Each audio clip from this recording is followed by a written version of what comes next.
The UFC returns to Saudi Arabia with a banger of a card headlined by two middleweight matchups.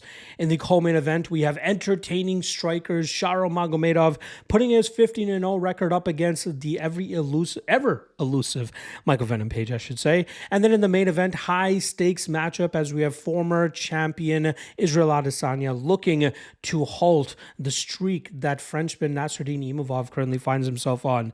We got a bunch of other great fights, heavyweight clashes all around as well, with Sergey Pavlovich going up against Jairzinho Rozenstruik, Shamil Gaziev on the prelims taking on Thomas Petersen, and again, a bunch of other great fights. Mike Davis versus Ziam. So many fun fights on this card. A reminder, this is the quick picks version of the UFC Saudi Arabia breakdown. If you want a full almost an hour breakdown on this card, you guys can check out the MMA Logcast, which I dropped earlier on this week on the YouTube page. You can check the link in the description below to get to that full card breakdown, because this is just the quick picks. We're getting right to the point for every single matchup, so I might leave out a few of the details and reasoning as to why I'm picking certain fighters to beat the other.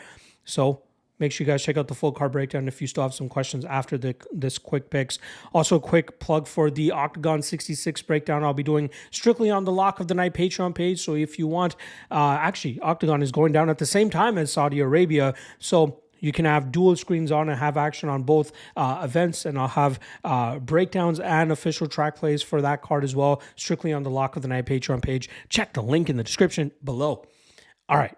Without further ado, hope you're laced up and ready to go, because we're off and running with the first fight of the night, which goes down in the heavyweight division between Hamdi Abdelwahab and Jamal Pogues. We have striker versus grappler matchup here, but I believe the striking of Pogues will pose too much for the returning Abdelwahab, who's returning from over 2.5 years away from action after popping for USADA substance that was not approved. And I believe we'll see a much deflated version of him here. I think we'll see Pogues stick him from distance, stay on that jab, and win this fight on the scorecards. Next up, Bogdan Grad going up against Lucas Alexander. A very fun pick'em fight here. Grad's going to be looking to use his explosivity and his grappling to nullify the Muay Thai striking capabilities of Alexander. But I believe Alexander, fighting from both stances and well off of his back foot, will do a good enough job in terms of striking straight down the pipe against the more erratic style of Grad, and that will lead to him picking him apart and winning this fight on the scorecards. Next up, Jasudavicius going up against Mayra Bueno Silva. I believe the grappling of Jasudavicius will prevail for her here, but I wouldn't be surprised to see her show off some of her striking that she's been able to learn during this camp that she primarily spent over there in Thailand. But look for the grappling of Jasudavicius to bail her out of bad spots, and that will allow her to grind this fight out and win it on the scorecards. Next up, Terrence McKinney going up against Damir Hadzovic. McKinney should have a tremendous grappling advantage here, and I'd be surprised if he does not look to get this fight to the ground almost immediately. From there, I expect him to go to the back, get that first round submission, and I expect this fight to hit under 1.5, something that he has done in all 9 of his UFC fights thus far.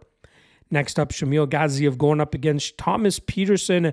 Gaziev is a bulldozer of a fighter, but if he cannot get the takedowns or accrue a ton of control time against the cage, he starts to come up short, as we saw in the Jairzinho Rozenstruik fight.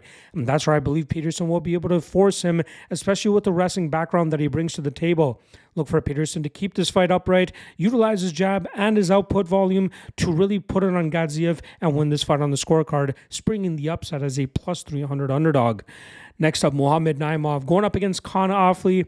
Both guys love to wrestle. They also have some power punching to their arsenal as well, but I believe it's going to be Naimov that ends up coming out on top, landing the more powerful strikes, landing more often, and end up winning this fight on the scorecards if he's unable to get the finish late. Next up, Ziam going up against Mike Davis. I'm surprised that we're getting Mike Davis around that minus 140, minus 150 line, as I believe he is far superior to Ziam. Ziam has been showing some solid improvements as of late, but Davis has the striking to be competitive there, but a tremendous advantage in the grappling realm, where I believe he'll eventually be able to get Ziam and find that submission. Next up, Said Nurmagomedov going up against Vinicius Oliveira. Very fun fight here, but I believe the output and volume of Oliveira will cause Nurmagomedov a lot of trouble. Nurmagomedov is more finish reliant at this stage in his career, and if he can't get Oliveira out of there, I think he's going to struggle with the output and volume coming back his way. Look for Oliveira to win this fight on the scorecards. Next up, Sergey Pavlovich going up against Jairzinho Rozenstruik. Rozenstruik is the technically better striker here, but he's going to be having to deal with a very hard power punching style of Sergey Pavlovich. But I believe Rozenstruik will do a good job in terms of utilizing his mobility, his straight jabs down the pipe, and countering Pavlovich anytime he throws some wild combinations. Look for Rozenstruik to pick apart Pavlovich and win this fight on the scorecards. Next up, Magomedov going up against Michael Venom Page. Magomedov is undefeated, yes, but I do not think he has a wrestling background, even though his last name will tell you different. And I think that will cause him issues here as he goes up against a fighter in Page who is very hard to hit. Look for Page to set up a ton of traps, counter Magomedov effectively, maybe score a knockout if he can land the perfect shot. But I think for the most part, he'll go out there, pick him apart, similar to what he was able to do against Kevin Holland and win this fight on the scorecards.